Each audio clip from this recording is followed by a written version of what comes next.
السلام علیکم ورحمۃ اللہ وبرکاتہ ان الحمد للہ والصلاة والسلام علی سید الانبیاء وعلی آلہ وصحبہ اجمعین اما بعد فاعوذ باللہ من الشیطان الرجیم بسم اللہ الرحمن الرحیم انشاءاللہ الرحمن آج کے اس لیسن میں ہم سورۃ البقرہ آیت 273 to 77 کا ترجمہ اور معنی کی مختصر سی وضاحت پڑھتے ہیں اللہ کے حکم سے۔ اعوذ باللہ من الشیطان الرجیم بسم اللہ الرحمن الرحیم۔ ان الذین، وہ لوگ، یقیناً وہ لوگ جو ایمان لائے اور نیک اعمال کیے اور نماز قائم کی اور زکوٰۃ ادا کی، لہم اجرہم عند ربہم، ان کا اجر ان کے رب کے پاس ہے، ولا خوف علیہم، ان پر کوئی خوف نہیں ہوگا اور وہ غمناک نہیں ہوں گے۔ بے شک وہ لوگ جنہوں نے جو ایمان لائے اور نیک اعمال کرتے رہے، نماز قائم کرتے رہے اور زکوٰۃ ادا کرتے رہے، ان کے لیے ان کا اجر ان کے رب کے پاس محفوظ ہے، انہیں نہ کوئی خوف لاحق ہوگا اور نہ ہی وہ غمناک ہوں گے۔ تو یہ وہ والی آیہ مبارکہ سے پچھلی آیہ مبارکہ میں ہم پڑھ رہے تھے سودی کاروبار کے لین دین اور اس کے بارے میں اللہ تبارک و تعالیٰ کی فلسفی جو اس وقت کائنات میں کار فرما تھی۔ اس آیت کے درمیان میں اللہ تبارک و تعالیٰ نے ایک انذار کا ایک ذکر کیا ہے اور یہ فرمایا ہے کہ بے شک انسان کے ہر معاملے میں جس طرح سے وہ نماز کو اللہ کا حکم سمجھ کے ادا کرتا ہے، اسی طریقے سے وہ اللہ کا حکم سمجھ کے سود کو چھوڑ دے، اور اگر وہ یہ کرے گا، نیک اعمال کرے گا، نماز ادا کرے گا، زکوٰۃ ادا کرے گا، تو پھر اس کو یاد رکھنا چاہیے کہ اس کا اجر اس کے رب کے پاس محفوظ ہے اور وہ خوف نہیں ہوگا اور اس پہ غم طاری نہیں ہوگا۔ جو حزن کا لفظی مطلب ہے، سب سے پہلے تو آپ عامل صالح کو سمجھ لیجئے۔ صالح کا لفظی مطلب جو ہوتا ہے وہ صاد، لام اور ہا، صلح سے اس کا روٹ نکلا ہے، جس کا مطلب آپ سب کو پتہ ہے، صلح کروا دی اس کی دو فریقین جو ایک دوسرے سے جھگڑا، ہم اکثر یہ کہتے ہیں کہ جو دو لوگ جھگڑا کر رہے ہوں ان کی صلح کروا دیں۔ صلح کا لفظی مطلب یہ ہوتا ہے کہ اس نے ایک ایسا کام کیا کہ جس سے معاشرے کی کمی ختم ہو گئی، یعنی نقص دور ہو گیا۔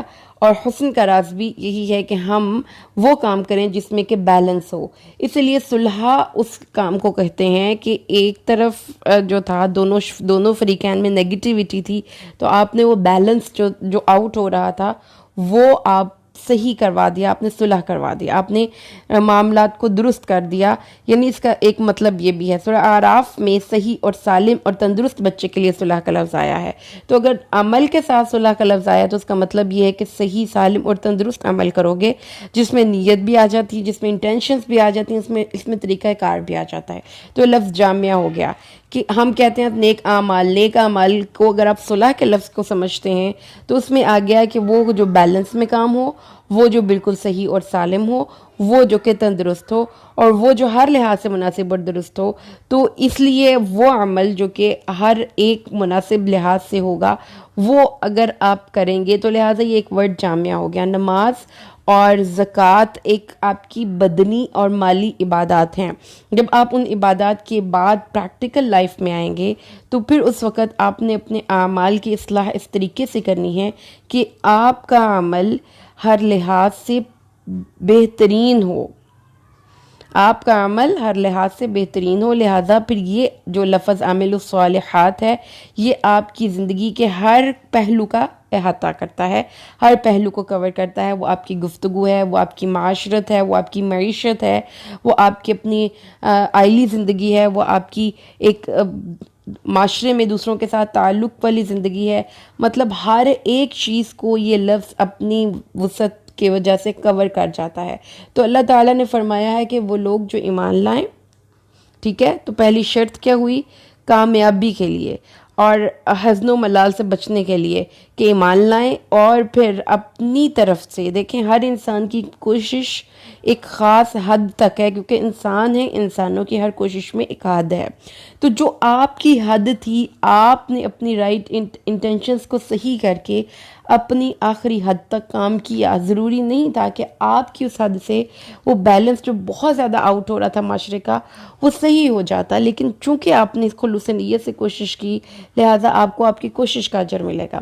تو اس کے بعد اللہ تعالیٰ نے فرمایا وَأَقَامُوا الصَّلَاةَ، اور نماز کو قائم کرتے ہیں۔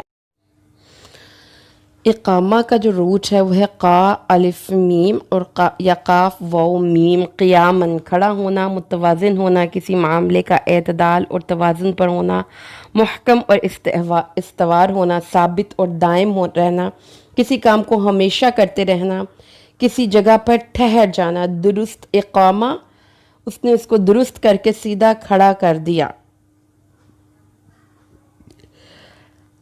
یعنی کہ اس میں بیلنس بھی آ گیا، اس میں اس کی رائٹ پروپورشن بھی آ گئی، اس میں سمودنس بھی آ گئی، اس میں اسٹڈ فاسٹ بھی ہے، وہ انڈیورنگ بھی ہے، وہ کام جو آپ پرپیچولی ہمیشہ کریں، اس کو کبھی بھی نہ روکیں، یا کسی ایسی جگہ پر آپ نے قیام کر لیا، یہ لفظ نکلا ہے نا، ہم نے کسی جگہ پر ہمیشہ ٹھہر گئے، رک گئے، تو اقامت الصلاۃ کا مطلب پھر کیا ہوا کہ آپ جتنے بھی لوگ ہیں، ہم سب، اللہ تعالیٰ نے یہ نہیں کہا کہ نماز پڑھو، اللہ تعالیٰ نے کہا ہے کہ نماز کو اس کے درست طریقے سے، اس کی ثابت قدمی سے ہمیشہ کرتے رہو، اور اس کو ترجیحی بنیادوں پر ثابت قدمی سے ادا کرتے رہو، ایک یا دو نمازیں پڑھ لینا۔ تو یہ جو معزز لسنرز، اگین یہ ہمارے اوپر ہمیں یاد رکھنا چاہیے، یہ ہمیں ریمائنڈر ہے، اللہ تعالیٰ کا ایک اسلوب ہے کہ جب اللہ تبارک و تعالیٰ معاملات کی طرف رہنمائی فرماتا ہے تو ساتھ ہی وہاں پہ رک کر ہمیں نماز پڑھنے کی اور اللہ سے ڈرنے کی اور اپنی عبادات کو استوار کرنے کی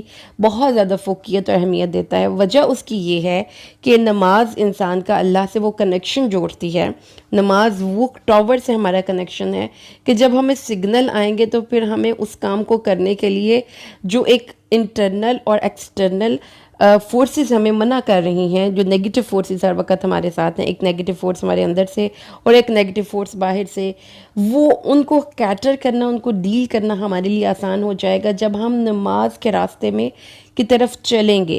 تو جو فرائض ہیں ان کو چھوڑ کر آپ کبھی بھی نوافل پہ سے اللہ کا قرب حاصل نہیں کر سکتے۔ تو اللہ تعالیٰ نے پھر ایک معاملات کی بات چل رہی ہے، ایک معاشرت اور معیشت کی بات چل رہی ہے، ایک اجر اور اجیر کے آپس کے تعلق کی بات چل رہی ہے، جو یوم مزدور میں ہم یکم مزدور میں یوم ہم لیبر ڈے مناتے ہیں، مطلب ایک بہت زیادہ ایک پریکٹیکل لائف میں ہم انٹر ہو گئے ہیں، منی میٹرز کی بات ہو رہی ہے، دوسروں کے حقوق کی بات ہو رہی ہے، ایک دم سے اللہ تعالیٰ نے سلسلہ کلام میں ایک اور بات لے کر آیا، اور وہ کیا ہے؟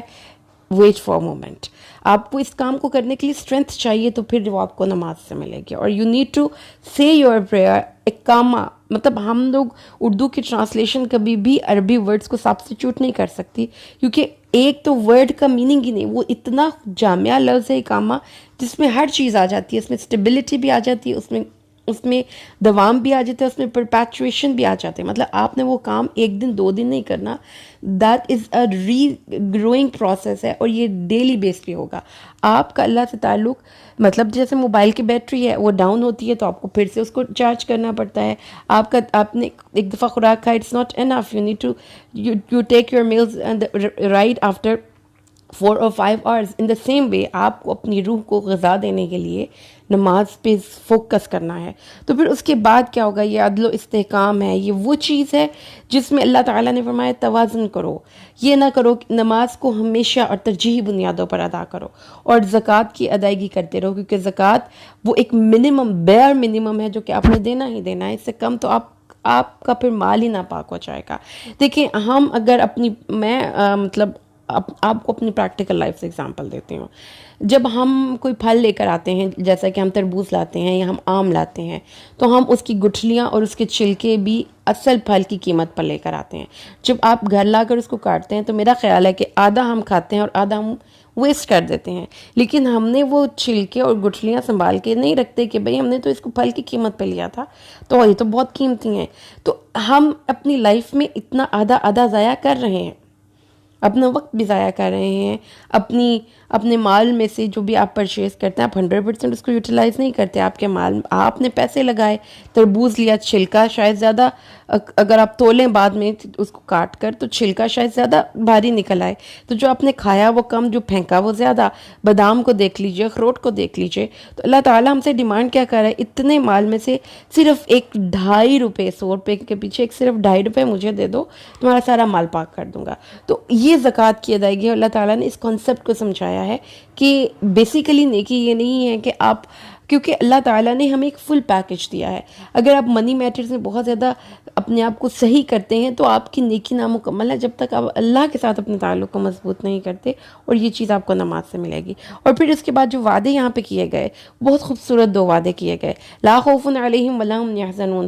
جی ہم لوگ چونکہ اردو سپیکرز ہیں, ہم نے خوف کو ٹرانسلیٹ کر دینا ہے آرام سے خوف سے. اور خوف کیا چیز ہوتی ہے؟ خوف کو اس کی ڈکشنری میں جا کر میننگ دیکھیں, عربک ڈکشنری میں, تو خوف کسی بھی ایک آنے والے واقعے سے پہلے اس کی شواہد کے ذریعے, قرائن کے ذریعے, یعنی کہ آپ دیکھ رہے ہیں کہ کوئی نہ کوئی خطرہ ہمارے سر میں منڈلا رہا ہے, تو اب آپ کو اس کا خوف ہوگا. جو کیفیت آپ کے دل کے اندر آئے گی اس خطرے کو دیکھ کے, اس کو خوف بولتے ہیں. تو اللہ تعالیٰ نے یہ بات ہمیں بتا دی کہ آپ کو نہ خوف ہوگا اور نہ ہی آپ غمناک ہوں گے. خوف کیا ہے؟ قرائن اور شواہد سے آنے والے کسی خطرے کا اندیشہ, اس کو اپریہینڈ کرنا. مطلب کہنے کا means to fear for some catastrophic situation due to some evidence and sign of it. Hence it means to expect some or apprehend just before an evidence, before an event. کسی بھی واقعے سے پہلے اس کا اپریہنشن کرنا خوف ہے. اور حزن کیا ہے؟ وہ واقعے کے رونما ہونے کے بعد جو ایک پچھتاوے کا ایلیمنٹ آ جاتا ہے, وہ حزن ہے. ٹھیک ہے؟ حزن the sadness that comes after an event and the loss had already been established. اور خوف the apprehension of the loss that may come in your way, that may take place in the future, while which has حزن is the thing that has already been taken place. اب اس کا مطلب یہ ہو گیا کہ وہ چیز جو ہو چکی ہے وہ اس کے بارے میں آپ کو غم ہوگا. اور حزن کا ایک اور مطلب بھی ہے. حزن کا مطلب ہے کہ آپ کو فائنینشیل فریڈم مل جائے. مطلب حزن کا مطلب یہ ہو گیا, اگر اللہ نے آپ کو حزن سے نجات دی, مطلب یہ کہ اللہ تعالیٰ نے آپ کے معاملات کو اپنے سپرد لے لیا. تو یہ لفظ جو حزن ہے یہ بھی بہت زیادہ جامع لفظ ہے. آئیے ہم اس کا جو ایک ڈکشنری سے حزن کا میننگ بھی پڑھ لیں. حزن ایک ایسا جامع لفظ ہے, کمپوزٹ ورڈ ہے. It's use for every misfortune, جو کہ آپ کو ایک انسان کو کوئی بھی مس فارچون آ سکتی ہے, وہ اکنامک ٹربلز ہو سکتی ہیں, اور وہ آپ کی زیادہ تر یہ لفظ جو ہے وہ اکنامک ٹربلز کے لیے, معاشی پرابلمز کے لیے بولا جاتا ہے.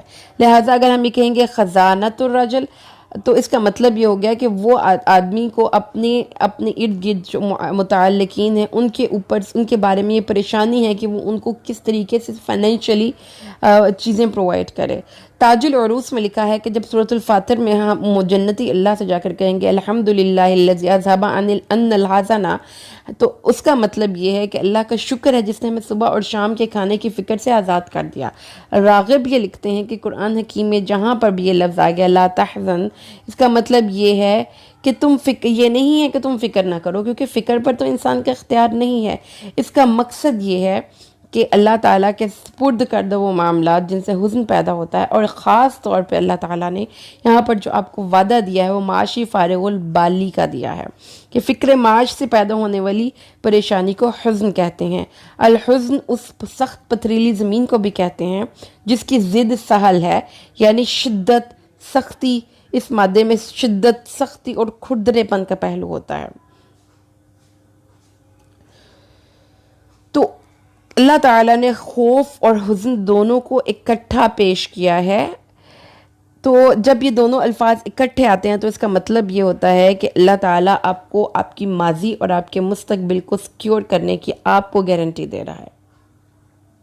اللہ تعالیٰ آپ کو کیا گارنٹی دے رہا ہے کہ آپ کا ماضی بھی سیکیور ہوگا, آپ کا مستقبل بھی سیکیور ہوگا. You need not feel regrets for what has happened and you should not feel apprehension of what will happen. تو یہ 2 چیزیں ہی ہماری زندگی میں بہت بڑے پرابلمز ہوتے ہیں. آپ کی ذہنی طور پر آپ کو آسودگی ملے گی, یہ آپ کے اندر ایک سکون ہوگا, آپ کے اندر ایک اطمینان ہوگا. آپ کو یہ خوف نہیں ہوگا کہ کل کیا ہوگا, آپ کو یہ دکھ نہیں ہوگا کہ میں نے کل کیا کیا.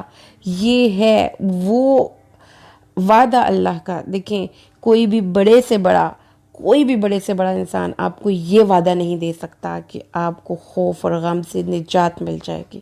یہ وعدہ صرف اللہ کی کتاب دیتی ہے. اللہ کے راستے میں صدق دل سے چلتے رہو، اسی کے احکامات کے مطابق صلح کرنے کی کوشش کرو، اپنے اعمال کو درست کرو، اور ارد گرد معاشرے کے اندر ناہمواریوں کو ختم کرنے کی اپنی کیپیسٹی میں کوشش کرتے رہو۔ تو نماز کی ادائیگی اس کام کو کرنے کے لیے تمہیں سٹرینتھ دے گی۔ جب تم اللہ سے وہ سٹرینتھ لوگے تو پھر تم وہ انسان ہی نہیں ہوگے جو چھوٹی چھوٹی باتوں پر فکر مند ہوتا ہے، جس کو مستقبل کے خوف کھولاتے ہیں، جس کو ماضی کے پچھتاوے پریشان کرتے ہیں۔ وہ ایک بہت ہائیلی سیٹسفائیڈ اور سیرین پرسن ہوگا، اس کے اندر سکون اور ٹرانکویلٹی ہے، اس کو کوئی ٹرانکویلائزرز کی ضرورت نہیں۔ یہ ہے اللہ کا وعدہ۔ تو سوچئے کہ اس کتاب میں ہمیں کیا مل گیا جو دنیا میں کہیں نہیں مل سکتا۔ تو معزز لسنرز، آئیے آج سے پھر تجدید کریں کہ اس کتاب اللہ سے ہم جڑیں گے، ہر قیمت پر جڑیں گے، آسان ہو یا مشکل ہو، ہم اس کتاب سے ہدایت لینے کے لیے اللہ سے دعا کرتے ہیں اور اپنا عزم شو کرتے ہیں۔ اللہ سے دعا ہے کہ اللہ ہمیں قرآن سمجھ کر پڑھ کر عمل کرنے کی توفیق عطا فرمائے، آمین۔ بارک اللہ لی ولکم فی القرآن الحکیم، نفعنی و ایاکم بالآیات والذکر الحکیم۔ السلام علیکم ورحمۃ اللہ وبرکاتہ۔